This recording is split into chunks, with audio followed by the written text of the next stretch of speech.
Shalom, selamat sahabat, Bapak Ibu, saudara-saudaraku yang kekasih dalam nama Yesus Kristus. Kembali hari ini kita akan berdiskusi pelajaran sekolah sahabat kita, pelajaran ke-13 dengan judul Kemenangan Kasih Allah. Kita sudah bersama dengan dua narasumber kita di sini. Di sebelah kanan saya ada Pak Pendeta B. Sutumeyang. Selamat sahabat Pak Pendeta. Selamat sahabat Pak Gibson. Ya, terima kasih atas kehadirannya Pak Pendeta. Juga di sebelah kiri saya Bapak Oliver Marbun. Selamat sahabat Pak Oliver Marbun. Selamat sahabat Pak Gibson. Selamat juga buat semua pemirsa yang ada di rumah. Tuhan Yesus senantiasa memberkati kita semua. Baik, terima kasih. Kedua narasumber kita ini kita akan berdiskusi bersama. Nanti ada beberapa pertanyaan yang perlu kita bahas. Mudah-mudahan dari pelajaran ini kita akan dapat dikuatkan dan dapat berkat dari Tuhan. Namun sebelum kita memulai diskusi kita, ada baiknya kita berdoa, kita undang kehadiran Roh Kudus di pelajaran kita ini dalam diskusi. Saya undang Bapak Oliver Marbun sebagai doa pembuka. Mari kita berdoa. Ya Tuhan, ya Allah kami, Allah yang kami sembah. Engkau adalah sumber hikmat dan kebijaksanaan. Sementara kami Tuhan akan mempelajari firman-Mu. Biarlah Tuhan Engkau berikan hikmat dari sorga, agar kami mampu untuk mempelajari dan mendalami pelajaran ini. Dan kami percaya bahwa kasih Allah senantiasa menang bagi kami. Terima kasih Tuhan. Ampuni kami di dalam Yesus kami berdoa mengucap syukur. Amin. Amin. Terima kasih Pak Oliver. Baik, seperti tadi yang sudah kita sampaikan, pelajaran sekolah sahabat kita yang ke-13 dengan judul Kemenangan Kasih Allah. Di mana tadi ayat hafalannya tertulis di dalam Wahyu 21 ayat 3 dan 4. Demikian bunyinya. Lalu aku mendengar suara yang nyaring dari tahta itu berkata, "Lihatlah, kemah Allah ada di tengah-tengah manusia, dan ia akan diam bersama-sama dengan mereka. Mereka akan menjadi umatnya, dan ia akan menjadi Allah mereka. Dan ia akan menghapus segala air mata dari mata mereka, dan maut tidak akan ada lagi. Tidak akan ada lagi perkabungan, atau ratap tangis, atau duka cita, sebab segala sesuatu yang lama itu telah berlalu." Baik Bapak Ibu Saudaraku yang kekasih, pelajaran ini ayat ini begitu mengingatkan kita bagaimana Tuhan menjanjikan sesuatu yang begitu indah bagi kita. Oleh sebab itu dalam pelajaran kita 1 minggu ini, kita akan ada pertanyaan yang perlu kita bahas atau kita dengarkan. Pertama mungkin saya akan sampaikan ke Bapak Oliver Marbun tentang peristiwa apakah yang terjadi sebelum kedatangan Yesus yang kedua kali? Kira-kira peristiwa apa yang akan terjadi sebelum kedatangan Tuhan Yesus yang kedua kali? Mungkin boleh dijawab Pak Oliver. Terima kasih Pak Gibson. Shalom pemirsa semua yang ada di rumah. Ini pertanyaan yang sangat menarik sekali, yaitu tentang peristiwa-peristiwa apakah yang terjadi sebelum kedatangan Tuhan yang kedua kali. Ya, sebagaimana firman Tuhan menyampaikan bahwa akan terjadi sesuatu yang belum pernah terjadi. Ya, akan terjadi sesuatu yang belum pernah kita lihat sebelumnya. Ya, mari kita baca di dalam Wahyu 22 ayat 11 ayat 11 sampai dengan ayat yang ke-12. Ya, apa yang dikatakan firman Tuhan di sana? Wahyu 22 ayat 11 sampai 12. Di mana di sana dikatakan bahwa barang siapa yang berbuat jahat, biarlah ia terus berbuat jahat. Barang siapa yang cemar, biarlah ia terus cemar. Dan barang siapa yang benar, biarlah ia terus benar. Dan terus berbuat kebenaran. Barang siapa yang kudus, biarlah ia terus menguduskan dirinya. Ya, luar biasa firman Tuhan mengingatkan kita semua bahwa di dalam pelajaran ini dikatakan bahwa peristiwa-peristiwa Sesuatu yang belum kita lihat sebelumnya akan terjadi. Itu sebabnya di sini dikatakan bahwa yang jahat akan semakin jahat. Yang benar, Pak Gibson, akan semakin benar. Dan yang kudus akan tetap kudus. Ya, sebagaimana firman Tuhan katakan. Yang menjadi pertanyaan adalah bagaimana ya supaya kita didapati benar, bagaimana supaya kita didapati setia. Bahkan di dalam Yohanes ya, 1 Yohanes 3 ayat 1 sampai 3 dan juga dalam Yohanes 8 ayat ke-29, di sana ada sesuatu janji yang akan kita lakukan ya. Sesuatu yang kita lakukan untuk menghadapi peristiwa-peristiwa ini. Di mana di sana dikatakan kita harus melakukan sesuatu yang berkenan kepada Allah. Bagaimana agar kehidupan kita melakukan yang berkenan kepada Allah. Dan di dalam 1 Yohanes 3 ayat 1 sampai 3 di sana ditekankan bagaimana hidup kita atau bagaimana kita menjadi anak-anak Allah. Menjadi anak-anak Allah yang setia, tentunya ini adalah harapan dan cita-cita kita semua. Ketika kita melakukan itu, maka kita akan dapat dan disanggupkan untuk menghadapi kesesakan-kesesakan di masa yang akan datang. Bahkan ada suatu janji di dalam Mazmur 27 ayat yang kelima, Pak Gibson. Di sana dikatakan bahwa sesungguhnya Tuhan tidak pernah membiarkan kita untuk berjalan sendiri. Ya. Tuhan tidak pernah membiarkan kita berjalan sendiri. Sekalipun kita dihadapkan dalam peristiwa-peristiwa, dalam kejadian-kejadian, dalam perbuatan-perbuatan jahat yang kita tidak pernah lihat sebelumnya. Ya. Itu sebabnya tadi yang jahat pasti semakin jahat, yang cemar akan semakin jahat. Tetapi yang benar akan semakin benar dan melakukan kebenaran. Akan tetapi yang kudus juga akan tetap menjadi kudus. Jadi ada suatu juga janji di dalam Matius 28 ayat 20. Di sana dikatakan bahwa tetapi ini tidak berarti kita sendirian selama masa dalam mengandalkan kekuatan kita sendiri. Yesus telah meyakinkan kita bahwa Dia akan selalu menyertai kita. Iman selalu percaya ketika kita dapat melihat dan bahkan percaya ketika dunia di sekitar kita hancur berantakan. Pada masa kesesakan, iman kita akan semakin kuat dan kerinduan kita akan kekekalan akan semakin besar. Sehingga satu-satunya keinginan kita adalah hidup bersama dengan Yesus selamanya.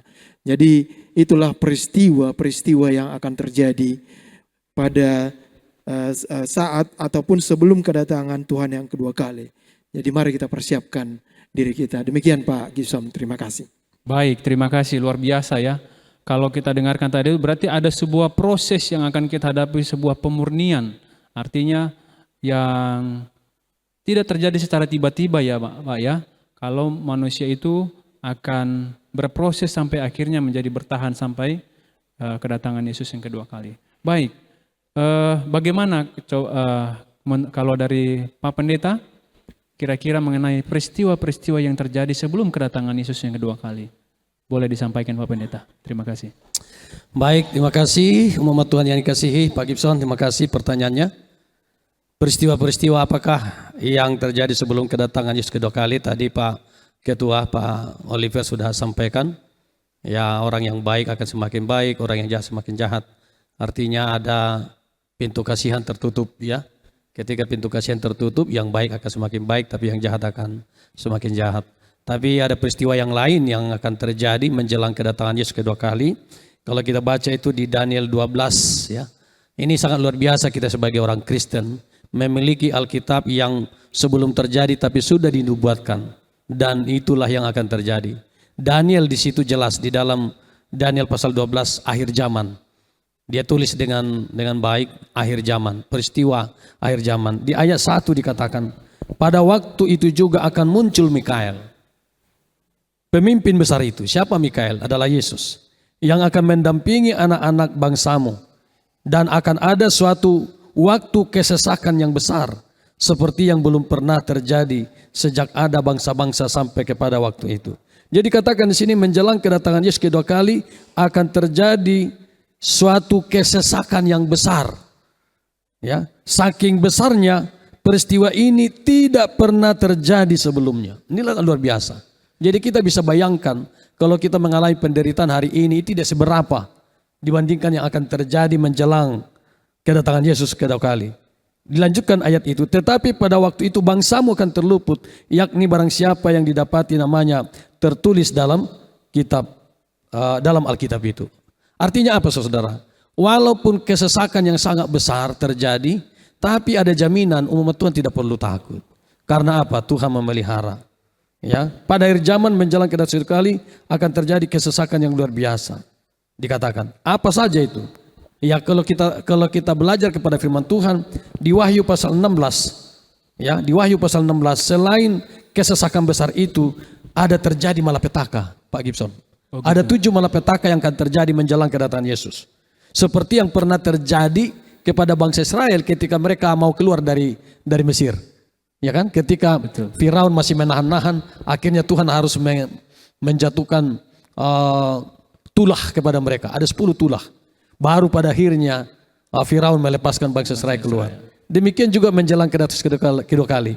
Akan terjadi ada 7 malapetaka di Wahyu pasal 16. Ada bisul, ya, akan terjadi bisul. Kemudian air laut menjadi darah. Yang ketiga air sungai menjadi darah. Yang keempat matahari tambah panas. Ya, sekarang aja di India hanya sedikit naik temperatur matahari sudah banyak yang meninggal, ya. Apalagi kalau ditambah lagi. Kemudian ada kegelapan. Ya, ada kegelapan. Yang keenam ada kekeringan yang sangat luar biasa. Lalu yang ketujuh ada guruh dan gempa yang sangat luar biasa akan terjadi. Inilah masa kesesakan dan malapetaka yang akan terjadi menjelang kedatangan Tuhan yang kedua kali. Tetapi jangan takut. Saya selalu ingatkan umat Tuhan, saya dan saudara sebagai orang Kristen yang memiliki iman di dalam Yesus, karena Alkitab sudah memberikan kita jaminan. Jangan takut. Umat Allah terpelihara dengan setia kepada Tuhan. Pada masa kesesakan, umat Allah memiliki hubungan pribadi dengan Yesus yang begitu dalam sehingga tidak akan mengubah hati kita untuk tidak setia kepada Tuhan. Dan inilah yang kita nantikan. Dan ini terjadi, ya, menjelang kedatangan Tuhan. Kita sudah belajar pada minggu yang lalu akan terjadi kecurahan hujan akhir. Apa itu kecurahan hujan akhir? Kecurahan hujan awal sudah terjadi di Pentakosta. Roh Kudus diturunkan. Hujan akhir menjelang kedatangan Yesus akan diturunkan lagi. Roh Kudus yang luar biasa. Sehingga kita tidak takut dengan apapun. Kita tidak akan takut. Kita akan diberikan roh keberanian dan tetap setia atas kebenaran. Itu yang boleh saya sampaikan, Pak Gibson. Makasih. Baik, terima kasih, luar biasa ya. Tadi Pak Oliver sampaikan bahwa ada peristiwa yang sebelumnya tidak akan pernah kita lihat dan kita pernah tidak saksikan, dan ada proses pemurnian. Kalau Pak Pendeta masuk di tinjaunya adalah bagaimana umat-umat Tuhan akan melihat suatu peristiwa yang menyakitkan. Tapi itu adalah Tuhan tetap ada kasih janji, jangan takut. Karena Tuhan bilang akan ada Roh Kudus yang akan menguatkan kita. Begitu ya Pak Pendeta ya. Baik, terima kasih. Luar biasa jawabannya. Baik, mungkin kita akan melangkah ke pertanyaan kedua Pak Pendeta. Saya minta ke Pak Pendeta nanti. Bagaimana pengharapan masa depan akan kedatangan Yesus yang kedua kali segera ini. Bahwa di mana kita kalau perhatikan orang fasik akan menyadari konsekuensi dari yang mengerikan dari dosa. Sementara orang benar, itu kan Pak Pendeta, akan menerima anugerah kasih karunia yang luar biasa. Yang menjadi pertanyaannya begini Pak Pendeta. Bagaimana kita merespon? Ya, bagaimana respon kita sebagai orang-orang yang telah ditebus dari dosa terhadap keselamatan yang diberikan secara cuma-cuma kepada kita. Bagaimana kira-kira respon kita Pak Pendeta? Itu pertanyaannya. Ya baik, makasih. Bagaimana respon umat Tuhan yang ditebus pada kedatangan Yesus kedua kali? Makanya kita sebagai umat Tuhan sangat merindukan kedatangan Tuhan. Kenapa? Karena kita sangat yakin Tuhan akan memberikan kita keselamatan. Itu jaminan. Tapi bagi orang yang tidak setia, ini menjadi hari ketakutan ini. Tapi bagi kita yang setia, ini justru hari yang kita tunggu, hari yang kita harapkan, karena kita rindu Tuhan akan memberikan upah bagi masing-masing kita. Apa responnya? Di dalam Wahyu 15 ayat 3 sampai 4. Dan mereka menyanyikan nyanyian Musa, hamba Allah, dan nyanyian anak domba, bunyinya, besar dan ajaib segala pekerjaanmu ya Tuhan, Allah yang maha kuasa, adil dan benar segala jalanmu, ya Raja segala bangsa. Artinya apa? Respon orang-orang yang ditebus, yang diselamatkan oleh Tuhan adalah mereka memuji Tuhan. Luar biasa. Dikatakan bahwa kita akan memuji Tuhan pada kedatangan Yesus yang kedua kali. Sama dengan Wahyu 19 ayat 7. Dikatakan di situ, marilah kita bersukacita dan bersorak-sorai dan memuliakan Dia, karena hari perkawinan anak domba telah tiba dan pengantinnya telah siap sedia. Jadi respon umat yang ditebus adalah sangat berbahagia, sangat bersukacita. Mereka menyanyikan puji-pujian kepada siapa? Puji-pujian kepada Tuhan. Makasih Pak. Baik, terima kasih Pak Pendeta. Itu respon yang mestinya kita rasakan oleh karena pengampunan dosa yang sudah kita terima, kasih karunia yang begitu luar biasa. Lalu satu lagi Pak Pendeta, apa yang terjadi kepada iblis? Ya kan, tentunya kita sebagai manusia dapat kasih karunia. Kemudian iblis, bagaimana salah satu oknum yang menjadi musuh kita lah, kita bisa Mbak Pendeta ya. Bagaimana nasib iblis ketika Yesus datang nanti? Oke, jadi kalau kita baca kitab Wahyu pasal 20 sampai 22 itu, ya pasal-pasal terakhir itu dikatakan menjelang kedatangan Yesus kedua kali, ya Yesus datang, maka orang benar yang masih hidup akan diubahkan seketika, dipakaikan pakaian kemuliaan. Tapi sebelum orang benar yang hidup diubahkan seketika, orang mati dulu. Ini luar biasanya. Jadi orang mati yang ada di dalam kubur lebih dulu bangkit. Ya, di Tesalonika kita baca itu ya. Orang yang mati di dalam kubur yang benar ya, orang yang benar yang ada di dalam kubur akan lebih dulu bangkit. Lalu mereka dipakaikan pakaian kemuliaan. Tapi orang jahat yang mati di dalam kubur tidak bangkit. Tidak bangkit mereka. Yang bangkit hanya beberapa orang yang menyalibkan Yesus. Diizinkan bangkit. Kalau kita baca di kitab Wahyu, diizinkan bangkit melihat, tapi setelah itu mereka akan mati ya. Lalu orang benar yang dibangkitkan dari kuburan dan orang benar yang hidup yang diubahkan, mereka naik ke sorga bersama dengan Yesus. Lalu apa yang terjadi dengan iblis? Itu pertanyaannya tadi ya. Betul. Yang terjadi dengan iblis adalah iblis akan tinggal di dunia ini bersama dengan malaikat-malaikatnya. Mereka disebut dirantai. Apa maksudnya dirantai? Tidak ada aktivitas selama 1000 tahun. 1000 tahun di sorga itu. Kita kan 1000 tahun di sorga. Ya. Selama 1000 tahun itu iblis dan malaikat-malaikatnya tidak ada aktivitas karena tidak ada yang mau digoda lagi.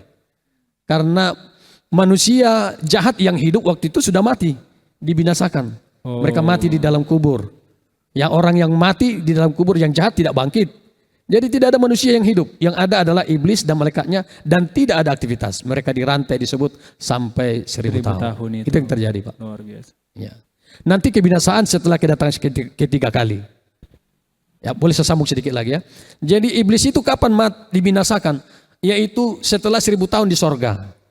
Ya, umat Tuhan ada di sorga 1000 tahun. Setelah 1000 tahun, maka terjadilah kedatangan Yesus yang ketiga kali.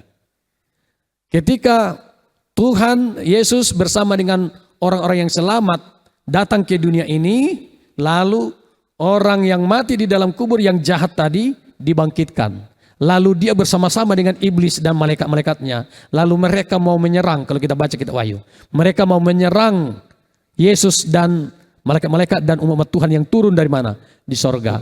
Tapi Alkitab katakan, api kemuliaan Tuhan membinasakan mereka. Dunia ini dibakar habis. termasuk iblis dibinasakan, dunia ini dibaharui menjadi dunia baru, Yerusalem baru, Taman Eden baru. Lalu disitulah kita tinggal, manusia yang selamat yang tadinya di sorga 1000 tahun, disitulah kita tinggal selama-lamanya. Kita hidup di dalam kekekalan. Itu Pak Gibson. Baik, terima kasih Pak Pendeta. Jawabannya luar biasa. Kita beralih ke Pak Oliver. Pertanyaan yang sama, Pak. Bagaimana respon orang-orang yang telah ditebus dari dosa dan terhadap keselamatan sudah diberikan secara cuma-cuma gitu Pak ya. Lalu keadaan iblis tadi itu setelah kedatangan Yesus yang kedua kali. Gimana menurut Pak Oliver?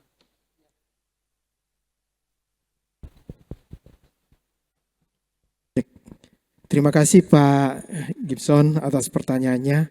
Ya, bagaimana respon kita? Kalau saya sih, ya bukan hanya saya, tapi kita semua ya Pak Pendeta ya, Pak Gibson dan semua pemirsa yang ada di rumah. Kalau ditanya bagaimana responnya, saya pikir kita semua bersuka cita. Ya, kita semua bersukaria, sangat senang sekali, perasaan kita sangat senang sekali oleh karena kita bertemu dengan Tuhan kita. Ya, saya pikir kita sangat rindu untuk bertemu dengan orang-orang yang kita kasihi. Kita sangat rindu untuk bertemu dan bernyanyi bersama dengan Yesus. Itu sebabnya tadi Pak Pendeta sudah menyampaikan di dalam Wahyu pasal yang ke-19. Di sana dikatakan, marilah kita bersuka cita dan bersorak-sorai ya.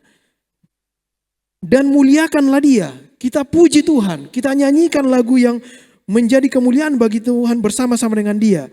Karena hari perkawinan anak domba telah tiba dan pengantinnya telah siap sedia. Ini luar biasa ya, sudah siap sedia. Ya, seorang pengantin yang datang seperti 10 darah ya. Kita digambarkan sebagai 5 darah yang benar-benar sudah mempersiapkan diri kita. Ya. Lalu kalau kita sudah persiapkan diri kita, kita bersuka cita, saya pikir kita sangat rindu untuk bernyanyi bersama dengan Tuhan. Kita rindu untuk bersama bernyanyi dengan Musa ya. Ada lagu kemenangan yang tadi sudah dibacakan Pak Pendeta. Saya pikir perlu kita bacakan kembali lagi apa lagu yang akan kita nyanyikan di sana. Di sana dikatakan bahwa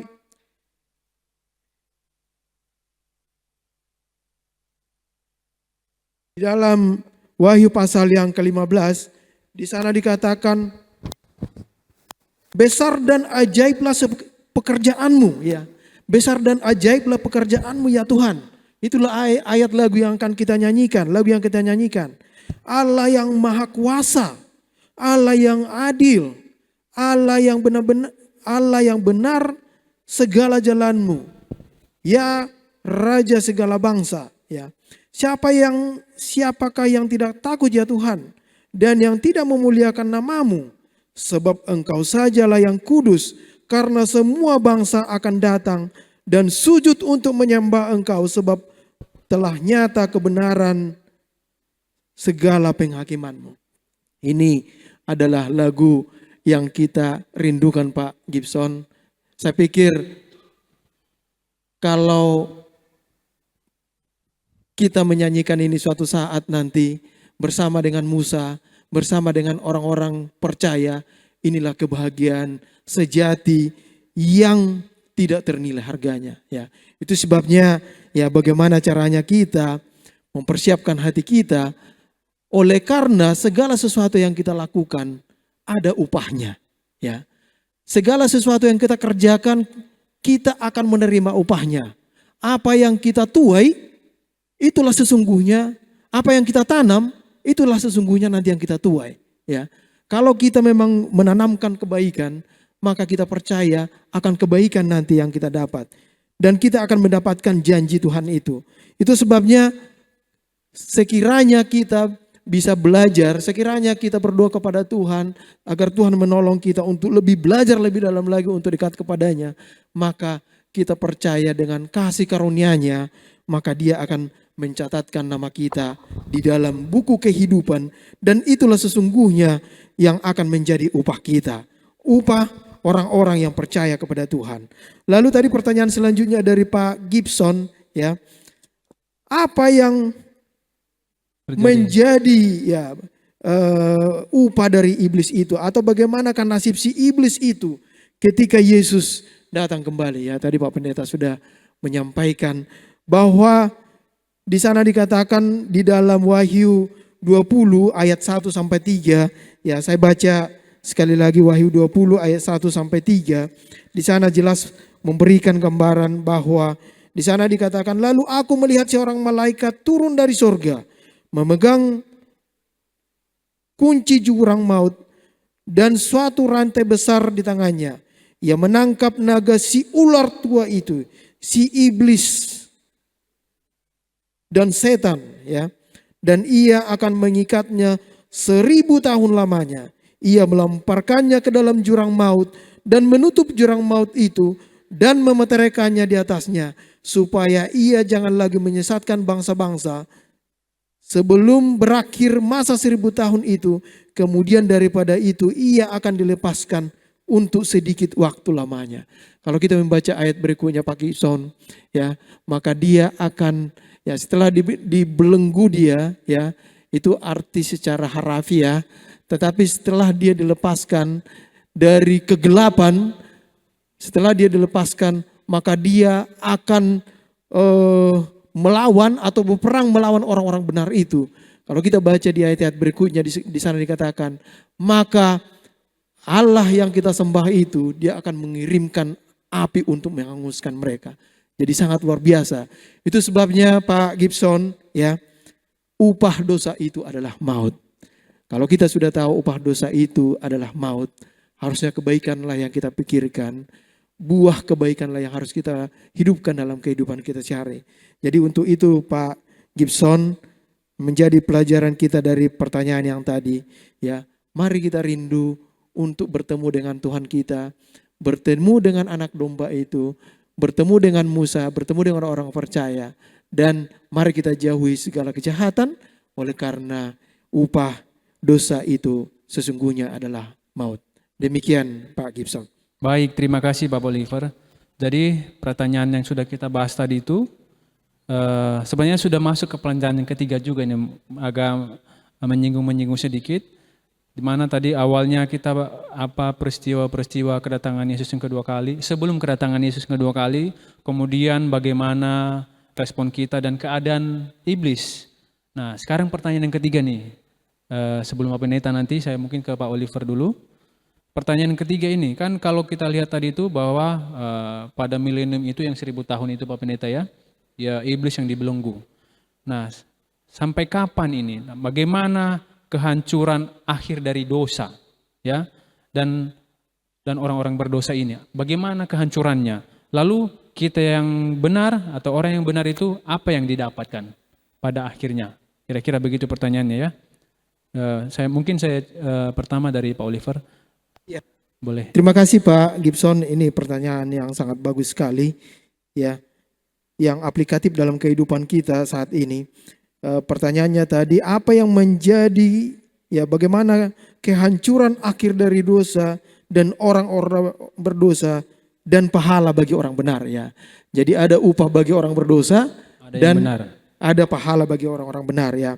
Kalau kita baca di dalam Mazmur 37 ayat yang ke-20, ya, di sana dikatakan bahwa orang-orang fasik itu, Pak Gibson, seperti rumput yang dulunya hijau, kelihatan hijau, tapi akan dihanguskan jadi asap. Ya. Jadi orang fasik itu sama seperti rumput yang kelihatan hijau, ya kan? Tapi sebentar dia akan dihanguskan seperti asap, dibinasakan, ya, lenyap. Jadi tidak ada artinya, ya. Kelenyapan dan kebinasaan itulah sesungguhnya. Kehancuran adalah menjadi bagiannya. Ya, kehancuran adalah menjadi bagiannya.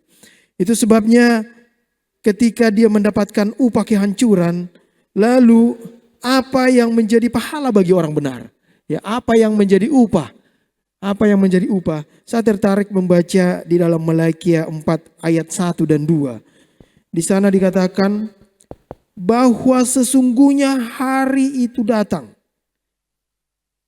menyala seperti perapian, maka semua orang gegabah Dan setiap orang yang berbuat fasik menjadi seperti jerami dan akan terbakar oleh hari yang datang itu. Firman Tuhan semesta alam. Ya. Kalau di sini dikatakan bahwa orang fasik itu sama seperti jerami. Ya, jerami yang terbakar. Ya, yang tidak ada artinya. Firman Tuhan semesta alam. Tetapi kamu yang takut akan namaku, bagimu akan terbit surya kebenaran dengan kesembuhan pada sayapnya. Ya, saya bacakan sekali lagi. Tetapi kamu yang takut akan namaku, bagimu akan terbit surya kebenaran dengan kesembuhan pada sayapnya. Kamu akan keluar dan berjingkrak-jingkrak seperti anak lembu lepas kandang. Kamu akan menginjak-injak orang-orang fasik, sebab mereka akan menjadi abu di bawah telapak kakimu. Jadi ada janji sebenarnya di sini, ya. Ada janji bahwa kita katanya bagimu akan terbit surya kebenaran. Surya kebenaran, janji Tuhan. Kita akan mewarisi kerajaan surga. Itu sebabnya lakukanlah segala sesuatu kebaikan. Ya, oleh karena segala sesuatu kebaikan yang kita lakukan itu akan mendapatkan pahala seperti janji yang sudah disampaikan di dalam Maleakhi 4 ayat yang kedua. Demikian Pak Gibson. Baik, terima kasih. Sebuah janji yang pasti akan Tuhan berikan dan bagaimana akhir kehancuran orang-orang berdosa. Baik, terima kasih Pak Oliver. Sekarang kita beralih ke Pak Pendeta. Bagaimana kira menurut Pak Pendeta, kapan atau bagaimana kehancuran dari akhir dari dosa ini dan orang-orangnya, serta pahala bagi orang-orang yang bertahan dalam kebenaran? Baik, makasih. Bagaimana kehancuran akhir dosa? Yang pertama kita harus ingat di Wahyu 6 ayat 15-17. Di sana ayat itu mengatakan orang jahat yang masih hidup dibinasakan. Jadi orang jahat ketika datang Yesus kedua kali, mereka tidak mampu melihat kemuliaan Tuhan. Sehingga mereka akan lari mencari perlindungan, tapi itu pun tidak dapat. Akhirnya apa? Mereka putus asa. Mereka akan berteriak ke gunung-gunung, ke batu-batu. Runtuhlah menimpa kami. Dikatakan di ayat 17 ya, ayat 16. Runtuh, dan mereka berkata kepada gunung-gunung dan kepada batu karang itu, runtuhlah menimpa kami dan sembunyikanlah kami terhadap Dia yang duduk di atas tahta dan terhadap murka Allah anak domba itu. Jadi mereka akan binasa, dibinasakan oleh kemuliaan Tuhan. Mereka tidak sanggup melihat Tuhan datang. Yang kedua, lalu orang yang benar bagaimana? Yesaya 25 ayat 8-9 katakan orang benar akan dibawa ke sorga. Kalau orang jahat dibinasakan, orang benar dibawa ke sorga 1000 tahun. Ya, kemudian bagaimana dengan iblis? Wahyu 20 ayat 1-3 katakan iblis tidak beraktivitas, tidak melakukan apa-apa selama 1000 tahun. Kemudian bagaimana dengan malaikat-malaikatnya? Wahyu 20 ayat 7-10. Malaikat-malaikat iblis ya, malaikat-malaikat iblis, roh-roh jahat dibinasakan oleh kemuliaan Tuhan di Wahyu 20 ayat 7-10. Jadi kita akan melihat bahwa orang yang jahat akan menerima upahnya, mereka akan dibinasakan, baik orangnya, baik iblis sebagai pemimpin mereka, malaikat-malaikatnya juga, sementara orang benar akan menerima apa? Upah kesetiaan, kehidupan bersama dengan Yesus di dalam kerajaannya. Begitu Pak. Baik, terima kasih Pak Pendeta, luar biasa. Semua pertanyaan yang sudah kita sampaikan sudah terjawab dengan baik. Bahwa dari setiap proses yang kita hadapi di dunia ini akan mendapatkan konsekuensi masing-masing. Kalau kita hidup benar akan mendapat kebahagiaan yang Tuhan janjikan yang pasti. Tapi kalau kita tidak hidup dalam kebenaran akan bersama-sama dengan malaikat gelap dihancurkan ya di jurang maut itu. Baik, terima kasih Pak Pendeta untuk waktunya. Mungkin saya bisa minta closing statement atau kesimpulan dari pelajaran sekolah sahabat kita 1 minggu ini, dari pelajaran ke-13 ini, apa kira-kira kesimpulan dari keseluruhan pelajaran 1 minggu ini? Mungkin dari Pak Pendeta dulu, nanti baru Pak Oliver. Boleh dipersilahkan Pak Pendeta. Baik, kesimpulan dari pelajaran kita sepanjang pekan ini ya.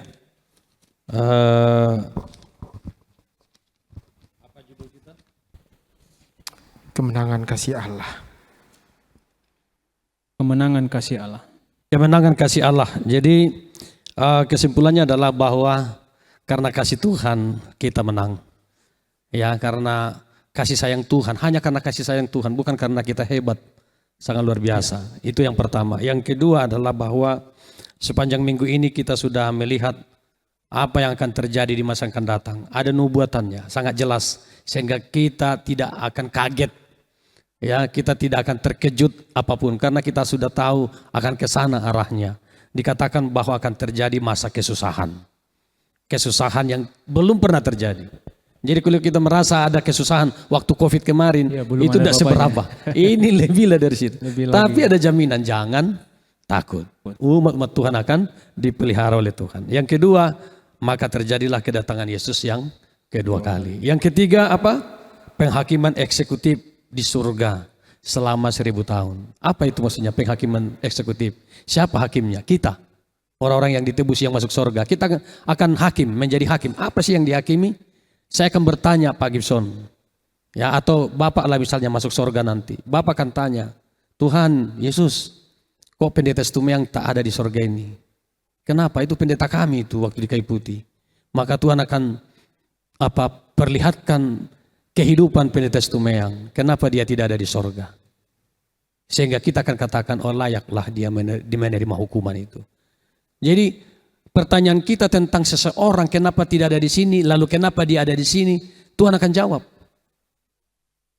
Tuhan akan jawab. Misalnya Stefanus akan katakan, Tuhan, kenapa Paulus ada di sini? Dia kan yang bunuh aku. Stefanus dilempari sampai mati kan? Kan kaget dia melihat Paulus nanti ada di sorga. Tuhan, kok ada Paulus di sini?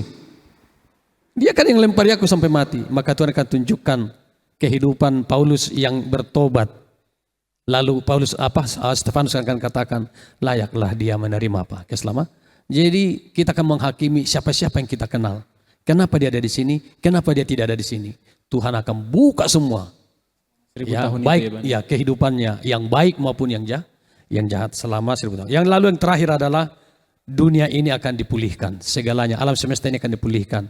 Iblis akan dibinasakan, dunia ini akan dibaharui, dan dunia ini menjadi dunia baru.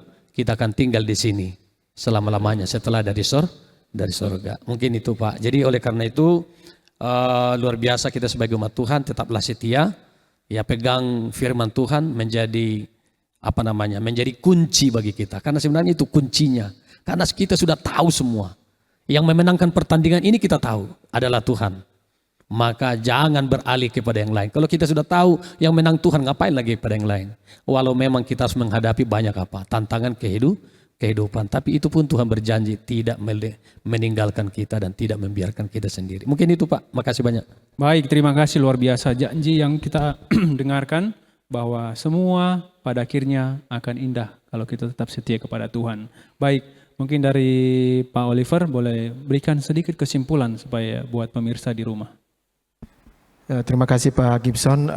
Sebagai closing statement dari saya adalah bahwa sesungguhnya kita ini tinggal di dunia yang penuh dengan tangisan, yang penuh dengan kesedihan, yang penuh dengan air mata, yang penuh dengan tantangan, keluhan, kesah, semuanya lengkap sudah. Ya, tapi ada satu janji yang Tuhan berikan kepada kita. Ya, sebagaimana pengalaman daripada mantan presiden Roosevelt, dia berkata, dia lumpuh karena polio, ya. Oleh karena tantangan dalam hidupnya, namun dia berkata, kami selalu berpegang pada harapan, keyakinan bahwa ada kehidupan yang lebih baik, yaitu dunia yang lebih baik di balik cakrawala.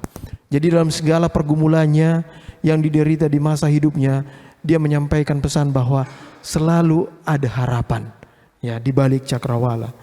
Lalu Albert Einstein juga menyampaikan pesan. Belajarlah dari masa kemarin. Hiduplah untuk hari ini.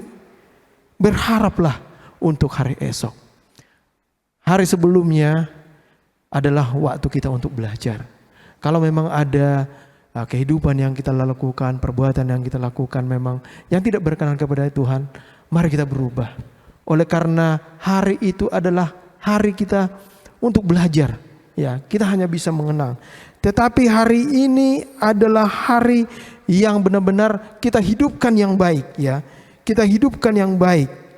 Dan hari besok itu adalah menjadi harapan kepada kita, ya. Jadi ada satu janji Tuhan kepada kita seperti yang disampaikan di dalam ayat hafalan kita. Ya, saya sangat suka membacakan sekali lagi. Di sana dikatakan mereka akan menjadi umatnya dan ia menjadi Allah mereka. Dan ia akan menghapus air mata dari mata mereka. Dan maut tidak akan ada lagi. Tidak akan lagi ada perkabungan atau ratap tangis atau duka cita, sebab segala sesuatu yang lama itu telah berlalu. Jadi kerinduan kita adalah bertemu dengan Allah yang kita sembah, ya. Oleh karena itu, ya, marilah kita selalu berharap kepada Tuhan. Mari kita senantiasa bergantung dan tetap setia kepada Tuhan agar janji ini menjadi milik kita. Karena sesungguhnya rumah kita di dunia ini hanya sementara, tapi kita akan bertemu dengan Allah yang kita sembah sampai selama-lamanya. Demikian Pak Gibson, terima kasih. Baik, terima kasih. Bagaimana pelajaran ini memberikan kita pengharapan yang begitu besar. Meskipun ada tantangan yang besar bagi kita gitu Pak Pendeta dan Pak Oliver, ya. Selalu ada janji yang Tuhan pastikan bahwa ada di seberang sana laut kaca yang sangat indah disediakan bagi kita. Begitu kira-kira Pak Pendeta dan Pak Oliver, ya. Baik, terima kasih. Kita sudah bersampai di ujung pelajaran kita, pembahasan Sekolah Sabat pelajaran ke-13. Bila mana saudara-saudara, Bapak Ibu Saudaraku yang kekasih memiliki pertanyaan, nanti boleh disampaikan di kolom komentar. Kita akan jawab pertanyaan dari saudara-saudara sekalian. Kira-kira demikianlah pelajaran kita. Kita akan akhiri pelajaran ini dengan doa tutup. Saya undang Pak Pendeta untuk sebagai doa tutup. Baik, mari kita bersatu dalam doa. Allah yang Maha Kasih, terima kasih kami menang karena kasih-Mu. Dan hanya karena kasih-Mu. Karena Engkau mengasihi kami. Dan kami tidak bisa melakukan apa-apa. Terima kasih Tuhan karena Engkau telah mati kepada kami. Dan Engkau telah memberikan jaminan keselamatan. Karena kami tahu akhir dari pertentangan ini adalah Yesus menang. Kebenaran itu menang. Dan kami rindu ikut menang. Terima kasih Tuhan, peganglah kami. Teguhkan kami dalam iman dan pengharapan kami. Seperti janjimu bahwa Engkau tidak akan pernah meninggalkan kami. Tuhan akan bersama-sama dengan kami. Melewati setiap masa kesesakan apapun yang ada di hadapan kami. Bahkan kesesakan yang sangat luar biasa yang tidak pernah terjadi. Tuhan berjanji, Tuhan akan bersama dengan kami. Kami tidak perlu takut. Kami tidak perlu gentar karena kami tahu Tuhan memberikan kami janji-Mu yang pasti, yaitu hidup kekal sampai selama-lamanya. Terima kasih Tuhan memberkati hamba-Mu, berkati hamba-Mu Pak Oliver Marbun, demikian juga Pak Gibson, bahkan seluruh umat Tuhan yang menyaksikan tayangan ini. Kiranya Tuhan memberkati mereka semua. Damai sejahtera Allah bersama dengan kami hari ini sampai selama-lamanya. Di dalam nama Yesus kami berdoa. Amin.